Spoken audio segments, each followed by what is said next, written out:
All right, good afternoon, everybody. Welcome into another episode of our Election 2020 mini-series here presented by Don't Call This a Podcast and the Kids Wear Crowns. I am your host, or one of your hosts, Ryan McLaughlin. Along with me is, as always, Mr. Ronnie Harris. What's Glad going to on, be man? here. What's going on? Audio is so much clearer in this method. I like Yeah, this. so much better, right? Yeah, it's less fuzzy and all that. Yeah, My friendship with Skype has ended. Zoom is my new best friend. yeah. Um, Skype, y'all fumbled the bag. I'm sorry, it's yeah, over. it's over. uh, as we mentioned before, this is our Election 2020 mini-series. If you haven't been following, this is something that we started doing a couple weeks ago that we will continue into and through the election of November 2020. Ron and I decided to do this because we got tired of sitting on the sidelines and just yelling into the void of Twitter. So instead, we decided to yell into the void of podcasts. You can follow us. Speaking of social media, you can follow us on Twitter at the KWC blog. Depending on when you're listening to this, if I ever am allowed back, you can follow me on Twitter at EagleEye1906. I have no idea why my account is suspended, but hey, things happen. And So weird. It's very weird. I don't know. I'm being silenced by a machine or something. I don't know what's going on. No, in all seriousness, none of us have any idea why my account was suspended. I think I even tweeted this morning, and then all of a sudden it was like, boop, nope, you're out of here. So anyway, if you're hearing this as it first releases, there has been a lot going on this week, but with everything else in the Trump era, there's so much happening that it just depends on what you really want to focus on. What do you feel like expending your energy on, right? So today there's a couple things that we're going to cover, including Obama's recent commencement speech, Trump being petty again, refusing to unveil Barack Obama's portrait, Nancy Pelosi being just as petty and calling Donald Trump obese live on TV, as well as the new HEROES Act that was passed through the House, recent polling for Biden, and some good news in terms of the coronavirus vaccine. I feel like I can't say that word without Cardi B ruined it. It's her fault. She ruined it for me. She ruined it for me. Like that's all I hear. I'll be reading in my regular voice, and then I get to that coronavirus, and it's just over. That's it. So yeah. So anyway, yeah. So let's go ahead and start off with earlier this week, Barack Obama had a pre-recorded commencement speech, two different ones, I believe. One was to high school graduates and another was to graduates of HBCUs, which I'm sure there's a whole privy network of people who are very upset that Obama singled out historically Black colleges and universities.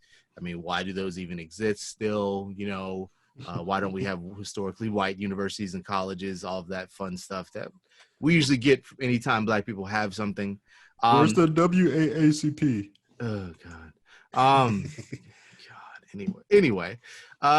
Yeah. So I am trying to right now pull up one of the important quotes that Barack Obama had in there, which I think, if anything, it just kind of shows us a sign of the times, because nowhere in these commencement speeches did Barack Obama mention Donald Trump's name whatsoever. He didn't even really take a serious stab at Trump. He didn't go out and say, the current president of the United States is a loser. He deserves everything bad that happens to him. No, here was the big quote that really made Donald Trump upset, where Barack Obama said, quote, "More than anything, this pandemic has finally torn back the curtain on the idea that so many of the folks in charge know what they're doing. A lot of them aren't even pretending to be in charge." He went on to say, speaking to social inequities, that the old ways of doing things just won't work. Doing what feels good, what's convenient, what's easy. That's how little kids think. Unfortunately, a lot of so-called grown-ups, including some with fancy titles and important jobs, still think that way, which is why things are so screwed up. I hope that instead you decide to ground yourself in values that last, like honesty, hard work, responsibility, fairness, generosity, respect for others. Ron, what did Barack Obama say there that was so damning of Donald Trump and his presidency? Well, first, I would like to say the old adage, hit dogs will indeed holler. But without flat out saying his name, he addressed two issues. Basically, he said, and I would like to use an analogy from The Godfather. I use this analogy all the time when Michael Corleone turns to Hagen and says, "Hagen, you're off this job," and Hagen's like, "Why?" He's like, "You're not a wartime consigliere." That means like, yeah, you're the lawyer when things are cool, but when it's time for war, you're not that guy. So that's basically what he's saying now. He's saying when we're under extreme crises such as this, you're going to see what these so-called leaders are about. They're not just that title. They have to rise to the occasion, and right now they aren't. And also on the second half of that, he's kind of backing up what we heard from Biden saying, you know, the old way is over. Like the response has to be greater than it was previously. You know, the old methods won't work. So I think very clearly it is a jab at Trump, but also he's backing up the same message that Biden is currently pushing. Yeah, you know, I think a lot of this, and I think part of what really scares Trump, and really scares the Republicans and the GOP, is the last kind of oratorical monster they want to awaken is Barack Obama. Mm-hmm. That's kind of the last person they want really getting involved in this race, which we knew he was going to eventually, but he's the last person they want to see. I mean, Mitch McConnell basically told him to shut up. You know, Fox and Friends just asked the question of, you know, should he have stepped out like this? Should he have, you know, when Trump was accusing him of all these things, was it fair for Obama to respond the way he did, or should he have just stayed silent and proved that, you know, if the accusations were really baseless, should he have stayed silent? And so you can tell there's this theme of trying to silence him, because they know once he gets going that you know, despite what people say, despite the Twitter echo chamber that, you know, a lot of the really progressive people happen to be on, Barack Obama is still extremely popular. I think his approval rating in the country is still along the lines of the low 60s. So if you are trying to do a controversy, if you're trying to create a controversy, you know, about what he's done or everything like that, basically, if you come at the king, you best not miss. So one of the cleanest presidencies in history we've ever seen. So, I mean, and again, I definitely understand when people start talking about, you know, his foreign policy and some of the things that he did towards drone strikes. Totally understand. But, you know, from the standpoint of popularity within this country, it's probably the most, you know, the most popular president that we have that's still alive. You know, even Jimmy Carter, you know, God bless him. People don't see him the way that they see Barack Obama. So it is a sort of a major mistake. And I think Republicans are seeing that. I think it also says something to me that Barack Obama, all he has to say is, you know, hey, people should be nice and decent and kind to each other. And it's an immediate jab at Donald Trump. Because it should tell you where we are, right? Like, I think above all, that's what makes him upset, is that any other time, if you called out policy, if you called out direct words, that could be legitimately seen as an attack on a presidency. But in this day and age, it's simply, hey, just be nice. Leaders should lead, and you should be nice. And it's like, how dare you? What, you said that? Oh my goodness. So along those lines, and I guess we can transition because we're the role that Barack Obama is going to play in Joe Biden's campaign. New Quinnipiac polls have been released as of today, and they've got some pretty, and again, you and I, Ron, when it comes to this election stuff, are pretty pessimistic, but it's got some pretty good evidence in favor of Joe Biden. For those of you that are not familiar with the Quinnipiac University poll, it's one of the most reliable polls out there. And this is a poll that typically has a 2 to 3% margin of error. Today in this poll, here's the two biggest highlights. Joe Biden is leading Donald Trump in terms of black voters, 81% to 3. He is also leading Trump nationally, by 11 points. Now, as far as I know, we haven't seen a state-by-state breakdown with this Quinnipiac poll, but Joe Biden has a 50% approval versus Trump having 39.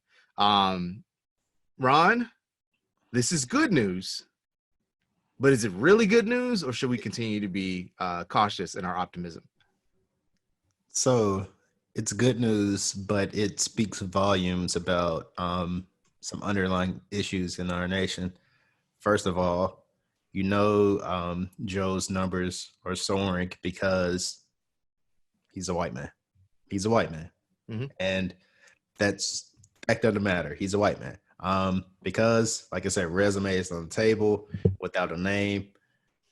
Even if the controversies were attached to those resumes, like you flip over Hillary's resume and Joe's resume, Hillary will still look better. But it's just Joe. He's the guy that people are familiar with. More importantly, I think he, like we said on the very first episode, he is a familiar face for the black voter. And most of those black voters probably didn't want to vote for Hillary, probably didn't want to vote for a woman. Let's just say that. But he is that familiar face. So that's where it's the bad thing. The good thing is that, as you said, Quinnipiac is typically reliable. So those numbers are pretty damning, but at the same time, they're promising. And like you said, it doesn't break down data state by state, but that's still pretty promising. Like that type of, that type of lead is pretty promising for a poll that's pretty reliable. Yeah, and just to dive deeper into some of these numbers on here, in terms of Trump's job approval, his approval rating right now is about 42%. 42% approve of the job that he is doing, which is still way too high, while 53% disapprove. That's compared to 41 to 51 back in April. In response to the coronavirus, 41% approve, again, way too high, and 56% disapprove. That is down from in April, it was at 46% approving. So it is sliding in the right direction for us, wrong direction for him. Voters are split on who they think would do a better job of handling the economy, which I believe is a loaded question, but we can get to that another time. 48% say Biden, 47% say Trump. But in April, Trump led Biden on the same question by about 5 points. So it is flipped from a -5 against Biden to +1 in his favor. Voters say by about 20 points that Biden would do a better job than Trump on handling healthcare, compared to, it used to be a 13-point gap in April. So it's widening. And there's a couple different things that are at play here, of course. As we continue to go through the coronavirus failed response, and now states are starting to open and numbers don't seem to be going down at all, which, now we're opening states too, which is going to make it worse. I think more and more Americans are seeing. I think in the beginning, it was hard to explain to people or get people to understand what the issue was when it came to lack of response. I don't think they quite understood what was happening, what the response is supposed to be. And part of that is because we've had, in terms of, pandemics and healthcare responses, or health responses, we've had competent presidencies, for the last forever in terms of, handling epidemics that arise, right? I mean, none of us recording this, and probably very few of you listening to this, have a very high favorability of George W. Bush. But fact of the matter is, when it came to an epidemic and a potential pandemic, it stopped right in its tracks because he believed in science, he believed in medicine, and he ensured that the proper things were in place to make sure that it could not spread once it got to this country. Obama did the same thing with H1N1. And so all of these different events have conspired over time, and a lot of people didn't pay attention to them. They may have saw a blurb in the news, but when it doesn't happen here, they assumed it's overblown. And so now we see the importance of a competent administration. And I think slowly more and more people are starting to understand where he dropped the ball. Do you kind of see it the same way? Do you think that's what's happening here? Yeah, I think that's what happened. Because, like I said, let's just go back to the reasons why his numbers may be so high. There are clearly some people that voted for him because they felt like they didn't have a choice, or they simply were just voting against Hillary. So those people, I think, are like, their conscience, is now speaking to them and say like, hey, like, this is the guy you chose. Like, do you feel good about that right now? You see the response to coronavirus. You see the basically the lack of leadership right now. So are you okay with that? And I think those numbers reflect that changing tide right there. So like I said, I hope these numbers, like I said, I hope these numbers continue. I hope this momentum continues because, like I said, I really do think that there are few people out there. Like, I mean, of course, you have his supporters who are just going to stick with him. But I do think there are those people like that are right here. They're saying like, okay, like I really regret the decision I made. Like, and this isn't what I signed up for. And it's wild that that a pandemic happened during the worst possible time with this guy to just to basically highlight just his ineptitude. So it's crazy that it happened right now. Yeah. And it's crazy that that's what it took for people to understand how incompetent this dude is. Like, we've been going through the last 4 years where it's been abundantly clear that he has no idea what he's doing and that he's absolutely corrupt. There was a quote from on latest episode of Pod Save America that I thought was absolutely perfect, and from John Lovett, in terms of just a thorough breakdown of what is happening here and the danger of a second term, and essentially that, you know, he's firing inspector generals. You know, he's got an attorney general who is basically serving as his personal lawyer to attack his enemies. On top of that, you've got Republicans shouting about, you know, we can't impeach him because, you know, they want there to be, you know, a statute or individual incidences that you can point to, and then when you point to those individual incidences, they kind of turn their nose up and go, oh, well, that doesn't count, because they're too scared to, you know, hold him accountable because of what they're going to lose. I think they know that by acknowledging Trump's wrongdoing and acknowledging what they have allowed, that they're going to lose trust from a lot of independent voters or people who just don't pay attention, and that could cost them elections for the next decade. You know, a couple other things on this poll that I kind of want to push out there. You know, they surveyed people on, you know, about wearing masks, about coronavirus responses and who they trust. 56% approve of the CDC, while only 36% disapprove. 45% approve of Democrats in Congress, 47% disapprove. They 38% approve of Republicans in Congress and 54% disapprove. Dr. Fauci is viewed as a positive source. He is at a 68 to 22%, which is astounding considering last month he was at 78% to 7. So what exactly he did for his favor or believability to go down is I don't know. This country just astounds me every day. Mask safety, 2/3 of voters say that Trump should wear a mask when he's out in public, while 27% say he shouldn't.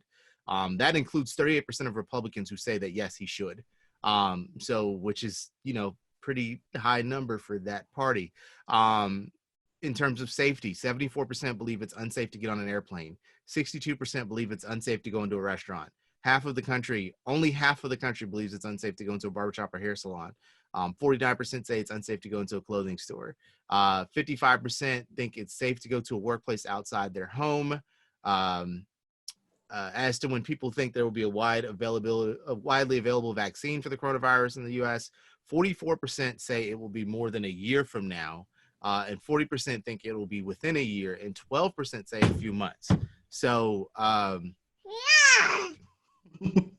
special guest today. All right. Back to school. And this actually reminds me of the biggest flex I've seen this week from anybody. Back to school, about half of voters do not feel it's safe to send students of any age back to school in the fall. 50% say that they do not think it'll be safe to send students to college in the fall. So I do want to, there was a tweet from a woman from New Zealand who was getting ready to get her kids on a bus. And it says, basically, thanks to having a leadership that believes in science and reacted and cares about, or is compassionate about humanity. You know, they've essentially eradicated the virus over there and their kids can go back to school. So, you know, can I be mad? No, I can't be mad. They're absolutely correct. But I thought that was something that was funny that I wanted to point out here. Okay. All right. So moving onward, let's talk a little bit about the HEROES Act. This is an act that was passed through the House of Representatives on Friday. Includes several different provisions, including another round of stimulus relief bills to go to everyday Americans, with a cap of about $6,000 for a family of 5. It keeps there are major aspects of the HEROES Act, including $200 billion for essential workers to get hazard pay, $1 trillion for state, local, and tribal governments to help with vital workers like first responders, health workers, and teachers who could be on the verge of losing their jobs. And then we also have $175 billion in housing assistance to help renters and homeowners with rent, mortgage, and utility payments, and then $75 billion for coronavirus testing, tracing, and isolation efforts.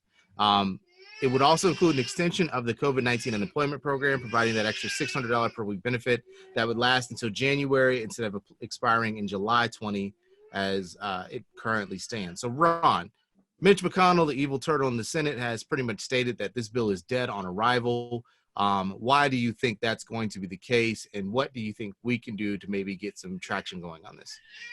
Well, see, when it comes to this HEROES Act, I'm a bit conflicted because he calls it basically a grab bag he calls it a grab bag and a wish list. And it's hardly even that. I don't even think it's strong enough because there's no Paycheck Guarantee Act. There is no recurring payment. There's no automatic stabilizers to extend these payments for as long as we're affected by coronavirus. So from the progressive side of things, it was already an unpopular act.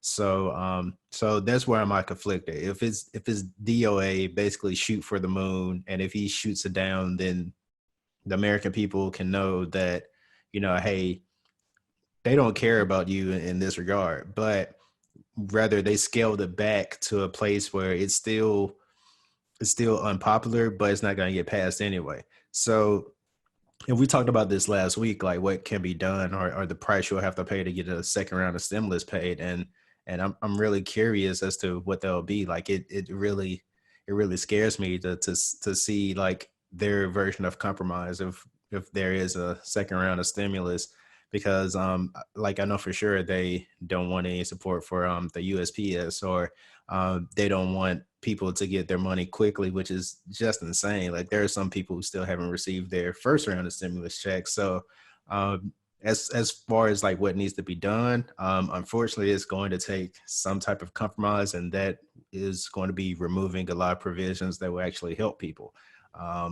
But yeah, this is definitely dead on arrival. Like I said, I do think there are some Democrats who are even looking at it kind of funny. So yeah, I'm conflicted in two ways. So I'm in agreement. I'm in the camp that if you know it's dead on arrival, you should put together a wish list, right? But I understand after what happened last time we put together a wish list, what happened in the backlash. And so here's the thing. We've said it a couple times on the two episodes we've had before, where a lot of this in terms of playing politics in America is playing to the average consumer, the average person who consumes information, not necessarily political information, but information in general. Mm-hmm. One thing that Republicans do and do well is they are on top of messaging almost immediately. They have a game plan ready to go. They're coordinated. They're in lockstep because all they care about is maintaining control and power. And when you want to do that, it's easy to get everybody on board on what the messaging needs to be. I can honestly see how this was passed to essentially satiate Democrats in red states, in moderate districts and swing districts, so that somebody like Doug Jones can put out a video saying, hey, McConnell is saying that he doesn't even want to take this up, and no, this isn't perfect, but, we want to help everyday Americans. And that's the messaging that you have to put forward, right? Right. It's going to be harder to come out with a message that's more in the background of AOC and Ilhan Omar and Bernie Sanders in terms of really progressive ideals, because a lot of the country doesn't think in those terms. So trying to come at them with those terms of why this is important when it's so much different from the norm is going to backfire. We've seen it happen before. And so what we have to do first is get people to understand some of the base provisions of progressivism, and then we can carry them over that way. Right. So I think in this sense, I totally understand what they were doing in trying to get people like Doug Jones out, so that if Doug Jones is able to put this in a way that says, this is for the people of Alabama, that you can get enough pushback from independents and moderate Republicans to say, no, no, no, no, no. We need to call Richard Shelby. We need to call, whoever your other senators are in your other states to take this up. We need to take this provision up. And so on the other end, I do fear in the sense of, okay, if we take the provision up, then what are we getting? What's going on here? The one thing that I do know is that protections for employers is widely unpopular, which is what McConnell, that's the crux of what McConnell wants to pass, right? Right. He wants provisions, liability protections for corporations so that, as we all return to work, even though we're not really supposed to be returning to work, corporations can't be held accountable if people get sick and die. Not sketchy at all, by the way. Not sketchy at all, but it's one of those things that there's no way you can twist that, right? Like you can't twist that because no matter how you try to spin it, people see through it, right? Even if I'm a Republican that works in, a blue collar job in the middle of Alabama or in the middle of rural Georgia, if you're telling me that I've got to go back to work when it may not be safe, but you want to put a provision protecting my employer so that if something happens to me, I can't get any kind of compensation. What are you saying here? So to me, it also sounds like a last-ditch effort by McConnell to get the things that his donors want. I think he knows that his seat is in trouble, not necessarily his job, but being majority leader, it's in trouble. And there's a possibility that he could lose his Senate seat depending on who ends up with the nomination. But a Senate or a Democrat just won the governor's mansion in Kentucky. So it's possible for McConnell to lose. And I think he sees that. So he's trying to get everything that he can before he heads out the door or die trying. I'll refrain. So, that's kind of, that's his MO. So yeah, we all know that the HEROES Act has really no chance, especially in its current form of passing. And I wouldn't expect the second round of stimulus checks until at least, a Joe Biden presidency. But it's interesting that, to me, what needs to be happening here is we have got to, and I'm going to get on a soapbox real quick. I apologize. I saw a tweet yesterday or the day before of somebody, I think she was a writer. I apologize if I'm not using correct pronouns, but I believe that, she goes by she and her. But she had a tweet in reaction to Pelosi calling Trump fat, that, people are dying and, but she clapped back, but people are dying and we need things passed. And it was like, but she passed something. And what she was saying was in response to him not wanting to sign off on another bill. What we need to be doing is using the voices that we have to amplify that there is a second act that's been passed. How many times have we seen on Twitter where people are like, so wait, we get another check? Or they are aware of the story, but not the full story. How many times have we seen that? And how many people? Far too often. Far too often that are thinking like, oh, well, they're about to pass another check. Or, the really out of touch ones that are like, oh, Trump about to give us more money, like that. And that's a whole other can of worms that I don't feel like going into. But how many of those people that are on Twitter or on Facebook or on these social media platforms that are seeing these things and understand that, well, hey, I've been told that something's passing, but why am I not going to get that money? We need to be using our voices to explain to people what the holdup is and what they can do to change the outcome, right? Think about these people that work at Vice or Huffington Post or, work for different progressive think tanks or whatever, in the way that they could really be amplifying a unified message to say, here's the senators that are in trouble of losing their seat. Here's the senators who have often gone with, who've often flipped. Here's Mitt Romney's number. Like, these are all the people that we need to be calling to make sure that we can take this bill up, because all we need is 4. All we need is 4. And so if you can get Murkowski and Romney and 2 other senators that are in purple states, Republicans in purple states, to want to take up the measure and take up the action, then you could get that passed. But we're not, us with our 600 followers ain't gonna be able to do too much. Like there's little things that can be done that I don't think people are are wanting to do because it's easier to dunk on Pelosi. It's easier to say that the bill's not progressive enough. It's easier to say that than to actually put the actions together to get it fixed.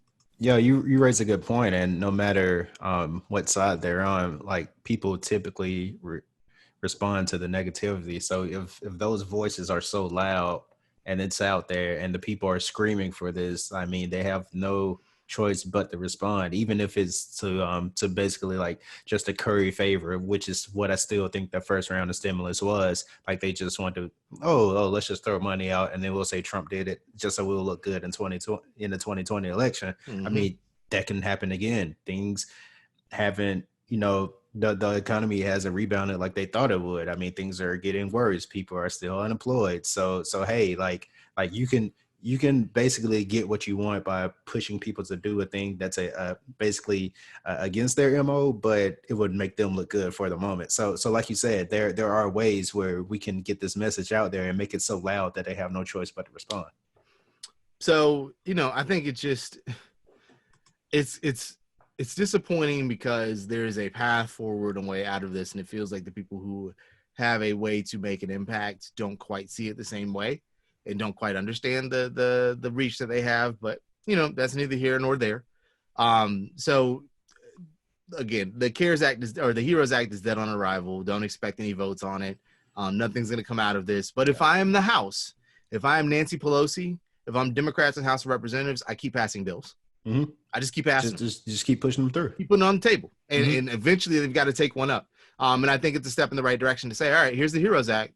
Okay, you didn't want that. All right, here's another act. Okay, and if you're able to put these things out month to month, that's getting in the news cycle. People will see that. I thought they passed a bunch of different provisions. What's going on? Why am I not seeing money? Why am I not getting the relief that I need? And so they can come back and say, well, look, we sent 5 different bills to Mitch McConnell. He didn't take any of them up. Amy McGrath, here's your chance. You know what I'm saying? Like, I think that is the best way to play this moving forward, is even if nothing is going to happen, keep pushing the bills out. Agreed. All right, for some good news. It's mixed news.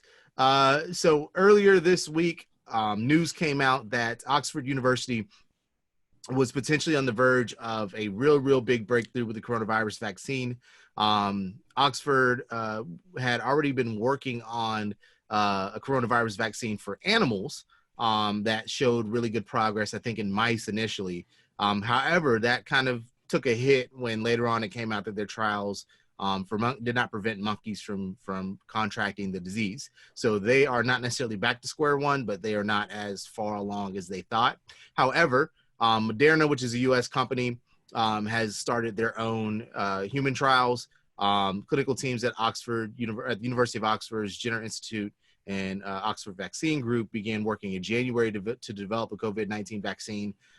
They have actually progressed to human trials as of April 23rd. It has involved up to 510 healthy volunteers between 18 and 55. They will know within 6 weeks whether or not it could work. I'm sorry. They said they could know within 6 weeks whether it will work. So from April 23rd, you're talking about we're 4 weeks out. So you're talking about another 2 or 3 weeks. We may know if that vaccine could work and if they could push it to further development.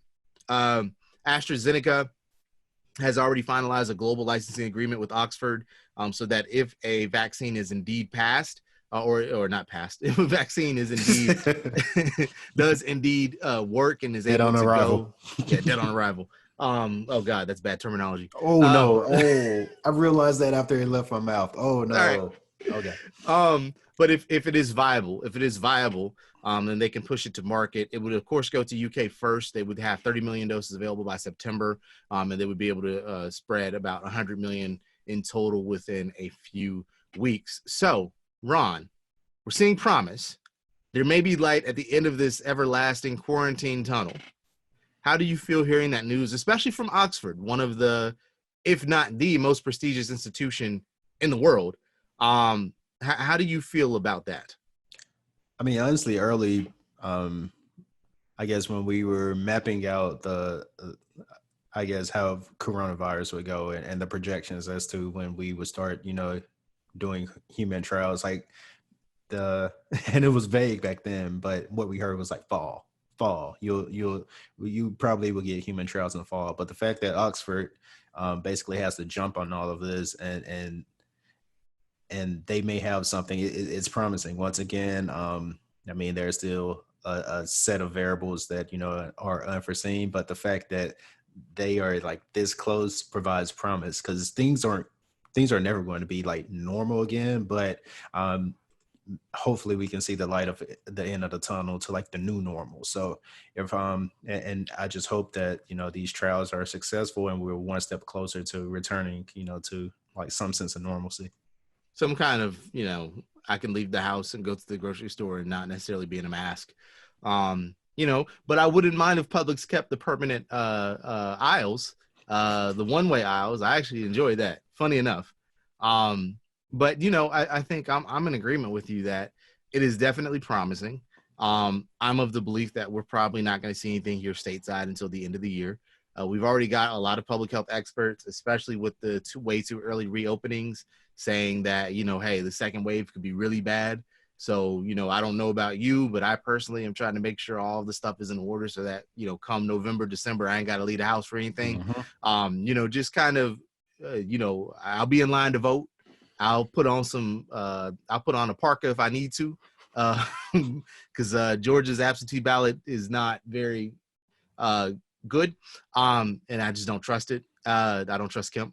So actually, that's a funny thing that we were talking about, because my wife was pointing out something that my aunts were sharing on Facebook of saying, hey, we don't want mail-in voting.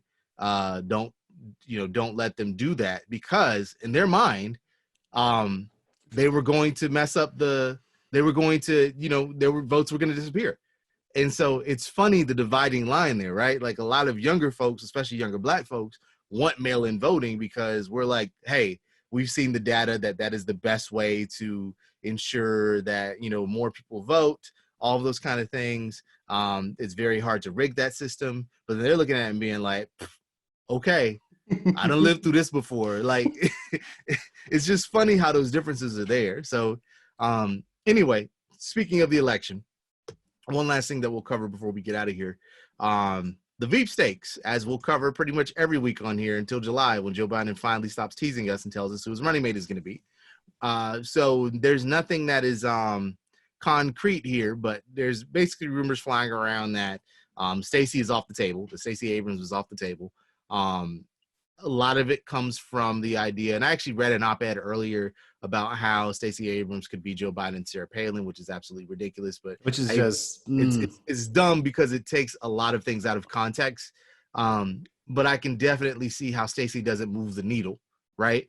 Because we just talked about how Joe Biden has 81% of the Black vote. So does he? Excuse me. If he grabs Stacey in an effort to ensure more turnout from the Black community, how much is it moving the needle? As opposed to if you're grabbing Stacey because you believe she could be the next president of the United States, that's a whole nother approach, which is why you've seen a lot of polls saying that, most Black supporters behind Elizabeth Warren getting the nomination, and then Kamala, and then who was it?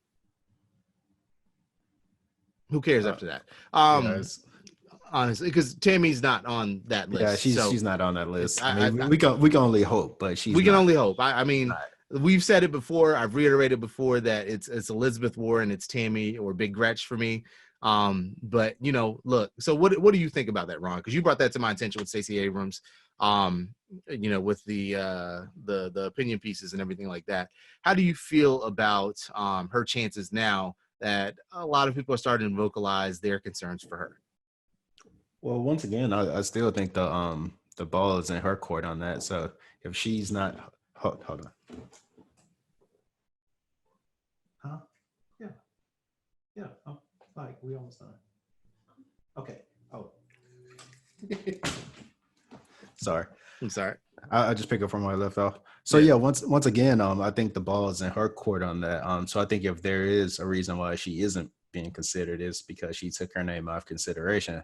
And once again, I do think she has played her cards right up to now by like not necessarily hitching her, her cart to a particular wagon or whatever Wild West terminology you want to use. But I do think she may have her eyes on something more grand, and we'll just have to wait and see what that is. But if it's not Stacey, then it definitely has to be Kamala. Like that, I just don't see any other viable. Not Warren. I think it has. And I'm saying this from their perspective. I think. Oh, okay. I think it's Kamala. I already expressed my beliefs that, hey, I think Elizabeth Warren will be great, but that's not the best use for her talents. She doesn't need a consolation prize. She needs to be out there on the front lines. So, but I do think for that reason, they would look at Kamala, and we'll just have to see. Because like I said, like we said in the other episode, there are a lot of things that can be said about her, but we'll just have to wait and see. Yeah, I've mentioned it before in terms of the VP position and how I believe it's an audition for the presidency, right? I think most of us feel that way. Joe Biden has all but outright said that he's going to run for one term and that he's basically here to stop this train. And so who am I more comfortable with being president in 2024? Elizabeth Warren. Am I okay with it being Kamala Harris? Absolutely. I believe that she would be somebody who would, fall within the line of the direction the party is going, not where it currently is, because she has shown herself to want to do that. However, she also has shown to not be as in touch with the progressive side as even Joe Biden has been, because some of the things that she's tried to pass or put forward are just not very progressive.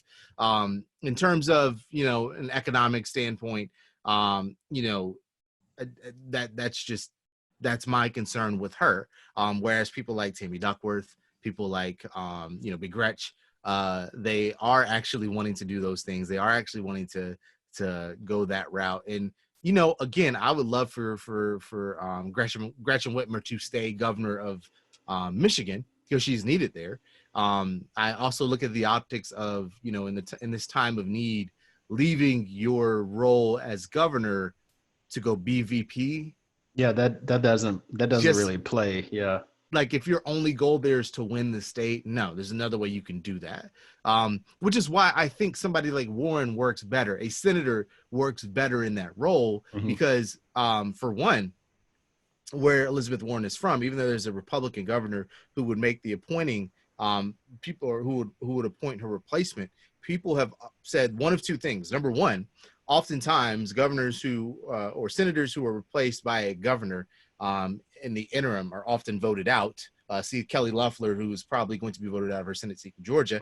Thank God. But number two, the state legislature in Massachusetts could do the same thing that North Carolina tried to do in Republican control. When the Democrat won the governorship and a senator retired, they tried to basically say that they will appoint the person, they will appoint the nominee, or they will refuse anybody that's not in party line. So they could essentially force the governor's hand. Now, I don't want them to do that because I just kind of feel like there's a better way to go about it. But to me, even if Warren has somebody replace her who is, a Republican, she also could viably not step down until 2019. So, there's a lot of different ways for it to be played, or not 2019, 2021. I was going to I knew what you meant. Yeah. but there's a way for her to still, I think it's better for a senator to take in this position, whether it's Duckworth, Warren, or, or Harris, because just in this time, in this day and age, I don't think it's a good look for a governor to leave their state right during this crisis, because it's not over yet and it's not going to be over for a while. Yeah, with the Kamala, I just dream about the possibility of having Kelly Porter jump from the House to the Senate, and that kind of excites me. So let's roll with it. You know what? I'm with that. I understand. Yeah, because we need somebody like Kelly Porter in the Senate. She's legit. Katie Porter. Yeah, she's legit. She's legit, and she definitely is going to be the future of this party. And so, I think I'm in agreement with you there that if Kamala leaves, then that gives room for her to jump in. But yeah, I just from a Veep standpoint, I think it does need to be a senator. If you're not going to do Stacey, and I can totally understand if you don't go Stacey, right? Like, my viewpoints on Stacey as VP have changed, not because of how Stacey is or anything about Stacey. I've said this whole time that I want her back here. We need you in 2 years, girl. Like, don't do it. Come home, because we got to get this dude out of office, and you're going to be the one to do it. I cannot think of a better campaign in 2022 than Stacey Abrams reemerging from the ash and saying, I tried to tell y'all.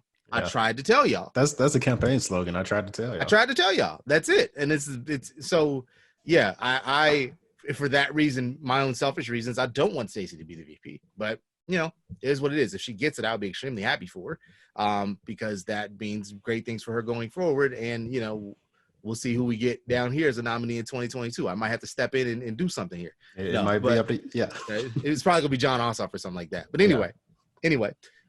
So yeah, any final words before we get out of here? I will say this: it's not like we've had a lack of topics over the past few weeks.